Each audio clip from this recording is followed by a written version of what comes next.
I'd almost forgotten what Chef can do with a steak. Welcome! Today we look at the first episode of the animated series I'm doing on this channel. Well, this episode is certainly not the worst of the animated series. I don't hate it. I just wish they would have thought of better jokes. Kirk lets us know that the mission is totally boring. Everything is fine. They are even early. Routine. Nothing to see here. But oh dear, sudden Klingons. Who would have expected something unexpected to happen? And the Klingons fire on the Enterprise. Kirk asks who is attacking. Spock says Romulans. Those sneaky bastards use Klingon ships, but they can't fool the Vulcan. Scotty wants to kick some ass, but Kirk says no. With 3-1, the odds aren't in their favor. Uhura gets the Romulan commander on the phone, and Kirk demands to know why they got greeted with a torpedo. He says they trespassed. That's reason enough. Kirk says no, we didn't, and he will file a complaint. The Enterprise gets its nacelles kicked some more when they fly into a weird energy field. They escape the Romulans, but the Enterprise needs to be repaired, and the crew gets some nice fruit and roasted what looks like something I don't even want to know what it is, on green slime. Sulu's glass is leaking, so do the others. Spock thinks it's a coincidence. Bones says nonsense, he did pranks like this in medical school. Then Kirk's fork bends, and the others laugh at him. The joke cannon cannot be stopped. Spock gets black rings around his eyes from his instrument. Scotty first gets buried in food, and then he gets a cake or pie or whatever this is in the face. Kirk has had enough when he puts on this uniform. Now there's a legitimate fork on the ship. Just out of curiosity, Spock, how would an illegitimate fork look like? What the hell is going on? There appears to be a condensed suspension of water vapor, approximately 1 degree Celsius. Fog. Kirk and Spock do some ice skating. I'll pause here until the blood pressure of Kirk's Spock shippers sink back to non-life-threatening levels. Spock has a theory that they get pranked by the Enterprise, and Kirk finds that explanation totally acceptable. And his proof for that is that the voice that is laughing whenever someone gets pranked is the same as the ship's computers. Okay. Bones, Uhura, and Sulu go to the rec room, and for some reason ship-wide alerts cannot be heard inside the rec room.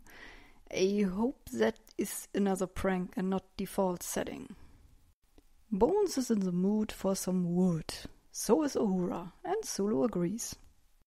It seems this do not disturb setting is really just another prank. The bridge tries to reach these three, but they can't hear the call.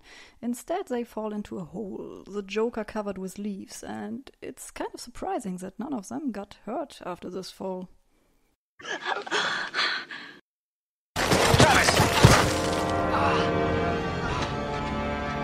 Kirk and Spock ask the computer what's going on, but it refuses to give straight answers. It wants Kirk to say please, and Kirk presses one out between his teeth. But the computer keeps messing with them. Bones threatens to put whoever is behind this to sickbay for a week. Bones, just in case you've forgotten, you're a doctor. The computer punishes them for that with a snowstorm, and Sulu wonders how they are gonna find the exit.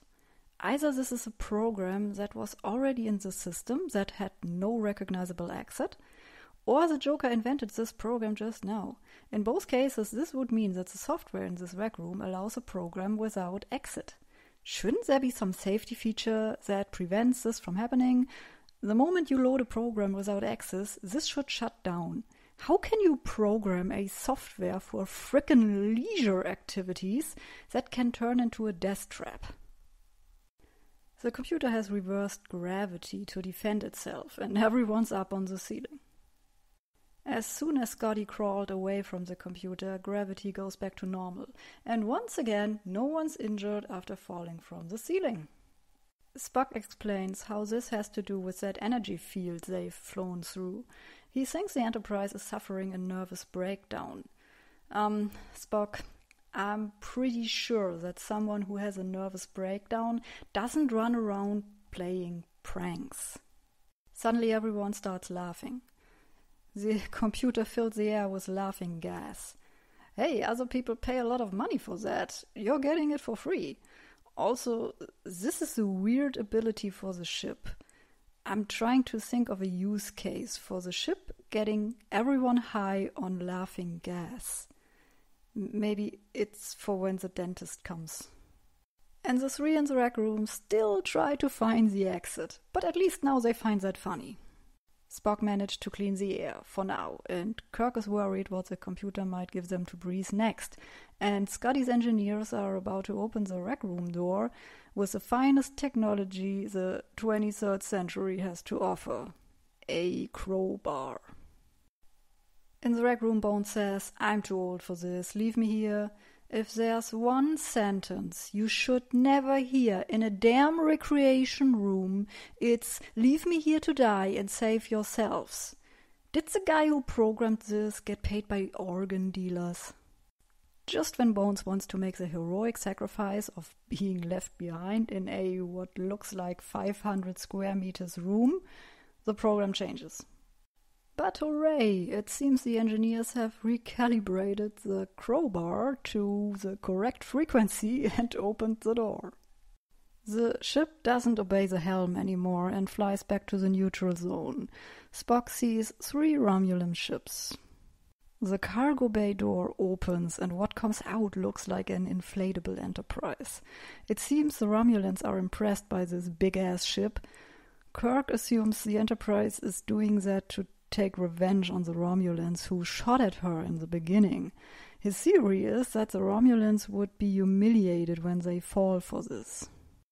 So the Romulans shoot the balloon, and they are humiliated, and now they want the Enterprise blown to pieces. Kirk is suddenly very afraid, but not of the Romulans, but of the energy field, so the ship computer decides to fly into it, just to watch Kirk piss himself. So the Enterprise and the Romulans fly back into the energy field, and Kirk reveals that he pulled a prank on the computer by pretending to be scared. It would appear that we are using a very broad definition of the word prank here. It seems to include just being an ass. Flying through that cloud again got rid of the Joker, who is now on the Romulan ship. Ha!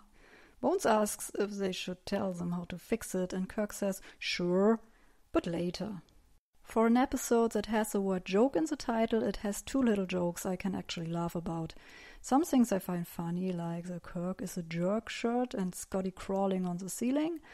The legitimate fog is one of the best lines in Star Trek, in my opinion.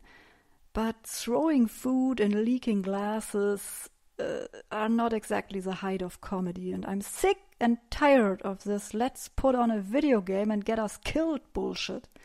If you create a device that is meant for fun, that has the ability to kill you, you should be in jail.